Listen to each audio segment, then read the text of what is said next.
सब एक Indian comedian, मैंने उनका नाम भी है मेरे पास, मुनव्वर फारूकी, उसके बारे में न्यूज़ आई कि जी कोई शो किया था शायद, और उसके ऊपर जो है वो अरेस्ट किया गया, और उसके बाद केस फाइल हुआ है जो कि if I am not wrong under 295 और 298 जो है उसके अंडर चार्जेस ये लगे हैं, और उसमें ये भी कहा गया है कि 5 लोग थे जो अरेस्ट किए गए। तो सबसे ज्यादा मुनव्वर फारूकी को ही क्यों बताया जा रहा है कि जी उसने कुछ गलत बोला है, किसी रिलीजन के बारे में कॉमेडी की है या कुछ किया है, बाकी 4 लोगों के बारे में क्यों बात नहीं हो रही? इसलिए कि ये मुस्लिम था और from Gujarat, he belongs from Gujarat. तो इस चीज को आप कैसे देखते हैं? क्या हिंदुस्तान में कोई मजाक नहीं कर सकता? आपके यहाँ तो बहुत रिवाज है, बल्कि अगर हम देखें यूएस में जो है वो जॉर्ज कार्लिन और इसके अलावा लुइस सीडी जो है सीके सॉरी ये हैं उधर यूएसए में, तो ये लोग भी कॉमेडी करते हैं, और ये जो है क्रिश्चियनिटी के ऊपर और जीसस के ऊपर। तो कभी ऐसा नहीं हुआ, और आप लोग क्या पाकिस्तान के उस पे चल रहे हैं, तर्ज पे चल रहे हैं, पाकिस्तान की तरह बिहेव करने लगे कि अगर कोई रिलीजन पे कोई मजाक होगा तो उस पे ब्लास्फेमी लगा देंगे और उसको इस तरह से बंद कर दिया जाए? दोस्तों, stand up comedian Munawar Faruqui को आपने सुना होगा, उनकी वीडियोस भी देखी होगी। हाल में ही उनकी खबर आई थी, पुलिस ने गिरफ्तार कर लिया। दरअसल ये हिंदू देवी देवताओं और केंद्रीय गृह मंत्री अमित शाह का भी मजाक उड़ा रहे थे, अभद्र टिप्पणियां कर रहे थे। इनको ये आजादी भारत में मिली थी और इन्होंने इसका बखूबी फायदा भी उठाया। लेकिन कहते ना, जब सर से पानी ऊपर हो जाता है तो उनको उनकी औकात दिखा दी जाती है, और यही मुनव्वर फारूकी के साथ हुआ है। लेकिन मेजर साहब ने इस पर बहुत सही बात करी है, जिसे आपको जरूर सुनना चाहिए। जी आरजू जी, पहली चीज आपने बोला कि सबसे संजीदा जो केस लगे हैं मुनव्वर फारूकी के ऊपर क्यों लगे हैं, बाकियों के ऊपर देखिए अंदर तो सभी हैं, पर वो थे ऑर्गेनाइजर्स जिन्होंने ऑर्गेनाइज करा था। लेकिन जोक्स लिखे किसने, पब्लिकली बोला किसने? वो मुनव्वर फारूकी के अंदर उसने करा है। तो इसमें मुनव्वर फारूकी के ऊपर ही सबसे संजीदा इल्जाम लगाए जाएंगे। ब्लास्फेमी का मेरे हिसाब से नहीं लगा उसके ऊपर ब्लास्फेमी का इल्जाम, बट ठीक है, हर्टिंग रिलीजियस सेंटिमेंट्स वगैरह इसके चार्जेस लगे हैं जहां तक मुझे नॉलेज है। दूसरी चीज ये है कि मुझे लगता है कि इंदौर वाले थोड़े से डिसेंट पढ़े लिखे लोग होते हैं, तो डिसेंट तो खैर पूरे हिंदुस्तान में हर ही जगह लोग हैं, बट उन्होंने ज्यादा कुछ करा नहीं। यही चीज अगर उत्तर प्रदेश में होती ना, यूपी में, तो आरजू जी बहुत ज्यादा चीजें हाथ से निकल जाए। देखिए, किसी को भी यह करने का अधिकार नहीं है कि आप किसी के देवी देवताओं के ऊपर मजाक उड़ाएं। यह कैसी कॉमेडी है? मैं एक बात पूछना चाहता हूं, पूरी इज्जत के साथ पूछना चाहता हूं, ठीक है? यह मुनव्वर फारूकी तो मुस्लिम है, ये इस्लाम के ऊपर जोक क्यों नहीं सुनाता? एक बार सुनाए ना, हम भी तो हंसे, एक बार हमें भी तो मौका दीजिए। मैं ये कह रहा हूं कि आज मैं खुले आपके मंच पे बोल रहा हूं कि आप श्री राम और सीता मां जो हैं और शिव जी हैं, आप उनके ऊपर चुटकुले सुनाते हैं, गंदे गंदे चुटकुले सुनाते हैं उनको, ठीक है? गंदी गंदी बातें करते हैं, ठीक है? आप इस्लाम के हजरत साहब हैं, मोहम्मद साहब, कभी उनके बारे में नहीं, उनके बारे में आप बोल नहीं सकते, क्योंकि गुस्ताख रसूल की एक ही सजा, सरतन से जुदा, है ना? लेकिन हिंदुओं के देवी देवताओं को आप कॉमेडी कर सकते हैं, फिर वो फ्रीडम ऑफ एक्सप्रेशन में आ जाता है। तो ये हिंदुओं ने अब टॉलरेट करना बंद कर दिया, ठीक है? एक जमाने में टॉलरेट होते थे क्योंकि सेक्युलर क्रेडेंशियल्स आपके बहुत ज्यादा जरूरी थे। मैं भी बहुत बड़ा सेक्युलर था जमाने में आरजू जी। मुझे भी ऐसे लगता था कि मैं जरा हंसूं इनके बीच में तो लोग मुझे समझेंगे, देखिए कितना सोफिस्टिकेटेड है, कितना बड़ा इंटेलेक्चुअल है। फिर मैंने देखा, मैंने पढ़ाई करी, अब मुझे कोई शौक नहीं है इनके बीच में बैठने का, कोई शौक नहीं है इन बीच में बैठने का। मुनव्वर फारूकी के साथ जो हुआ बिल्कुल ठीक हुआ, उसके साथ और सख्त कार्रवाई होनी चाहिए। हम अगर इस्लाम के जितने भी हैं, चाहे वो हजरत मोहम्मद साहब हो, चाहे आपकी कुरान शरीफ हो, हम किसी के बारे में कभी गलत चीज नहीं बोलते, ना कभी बोलेंगे। तो हम ये चाहते हैं कि जो मुस्लिम हैं वो भी हमारे जो देवी देवता हैं, जो हमारे लिए मुकद्दस हैं, वो उसकी इज्जत करें। It has to be mutual respect. बिल्कुल नहीं, आपकी बात बिल्कुल ठीक है। एक दूसरे के मजहब की और लोगों की इज्जत करनी चाहिए, मैं खुद यही कह रही हूँ कि गलत किया है, लेकिन बात सिर्फ यही है कि बाकी 4 लोगों को उस तरह से क्यों पब्लिसिटी नहीं मिल रही, उस तरह से क्यों मीडिया के सामने बात नहीं हो रही, उनके नाम नहीं लिए, क्योंकि वो बेशक ऑर्गेनाइजर्स हैं, लेकिन वो उतना ही उनका भी कसूर है जितना कि इसका मुनव्वर फारूकी का। उसका रीजन है Munawar Faruqui is a repeat offender.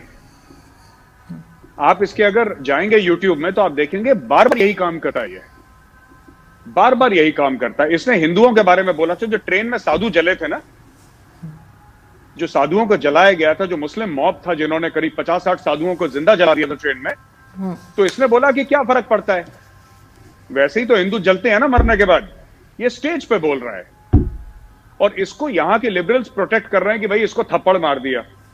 आपने बात करी जो अमेरिकन हैं, कॉमेडियंस हैं, जीसस की मजाक उड़ाई है उन्होंने, तो हमने तो कभी नहीं बोला कि तुम जीसस की मजाक मत उड़ाओ। पर हिंदुस्तान में, हिंदुस्तान का नाम भारत है, भरत, राजा भरत के नाम से भारत बना है।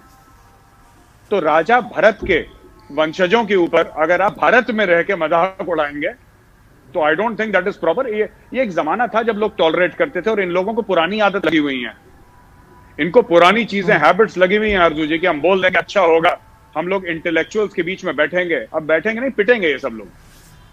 अब हम देखते हैं मुनव्वर फारूकी भाई जो हैं कहां और जोक सुनाते हैं, इन्होंने मुंह खोला है, पिटेंगे। मैं ये नहीं कह रहा, I am not calling for violence, मैं आपको फिर से बोल दूं, लेकिन देखिए इससे क्या होगा, मैं आपको बताता हूं। इससे क्या होगा कि आप कॉमेडी करिए, आपको पॉलिटिकल कॉमेडी करनी है, आप मोदी की मजाक उड़ाइए, आपको जिसकी मजाक उड़ानी है।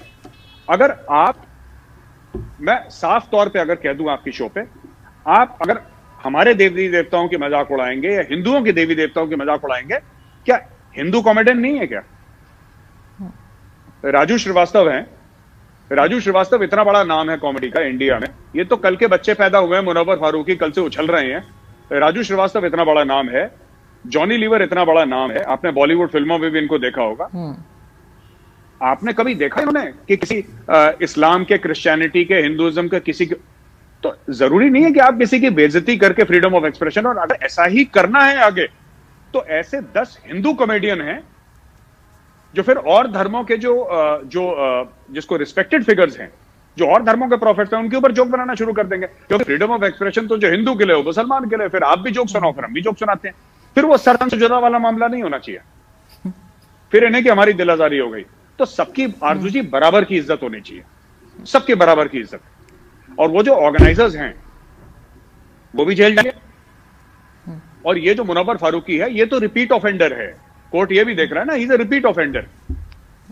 और एक और चीज, हाँ, बड़े चार्ली हेब्डो से इसका बड़ा जोड़ा जा रहा है कि जो हिंदू राइट विंग थे उन्होंने बड़ा बोला था कि साहब ये चार्ली हेब्डो का बड़ा गलत हुआ, और वहां पे जो इस्लामिक रेडिकल्स थे उन्होंने कार्टूनिस्ट को मार दिया।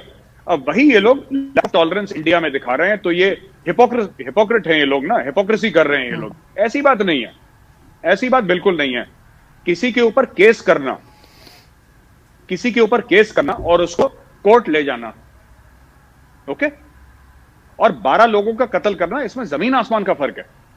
मुझे आपकी बात नहीं पसंद आई, कानून मुझे हक देता है कि मैं आपके ऊपर केस करूं, आपका कानून हक देता है कि आप मेरे ऊपर केस करें, लेकिन आपने एक कार्टून बनाया और मैंने जाके 10 लोगों को, 12 लोगों को किसी तीसरे मुल्क में मार दिया। देयर इज नो इक्विवेलेंस, ये तो बात ही बिल्कुल गलत है, ये फ्रॉड है। तो इंडिया में है ये लेफ्ट विंग लीनिंग इंटेलेक्चुअल्स जो है, इनका दिमाग थोड़ा सा खराब है, लगेंगे 5-10 साल, इनको भी ठीक करेंगे हम लोग धीरे धीरे, ठोक बजा के इनको। जरा जैसे कलाई वाला बर्तन होता है ना जिसके अंदर कलाई लगाते हैं, डेग होती है, तो वो ठोक बजा के हल्का हल्का सा फिट करेंगे इनको, कर रहे हैं हम धीरे धीरे, इनका दिमाग राइट एंगल में लाएंगे हम लोग। नहीं, बिल्कुल रिलीजन पे तो किसी के भी इस तरह के जोक्स नहीं होने चाहिए। और आपने नाम लिया राजू श्रीवास्तव का, हाँ बिल्कुल, लोग वहाँ यहाँ पे बहुत पसंद करते हैं उनको, उनकी वीडियोस हम लोग देखते हैं यूट्यूब वगैरह पर, और टीवी पर भी कभी कभार वो आते हैं। तो मैंने नहीं सुना कभी उन्होंने किसी रिलीजन के ऊपर कोई उल्टा सीधा जोक मारा हो, ऐसा नहीं होता। लेकिन एक चीज़, शोएब अख्तर की एक स्टेटमेंट आई थी, आपको मालूम होगा कि उन्होंने जी बात की थी गजवाए हिंद की, उस पर कई लोगों ने उनकी बड़ी तारीफ की। वो कभी कहते हैं पुरानी वीडियो है, कभी कहते हैं नई वीडियो है, और बहुत से लोग उनसे नाराज भी हुए। इस चीज को आप कैसे देखते हैं? आरजू जी, मैं आपको बताता हूँ, एक तो शोएब अख्तर ने गलत चीज करी, ठीक है।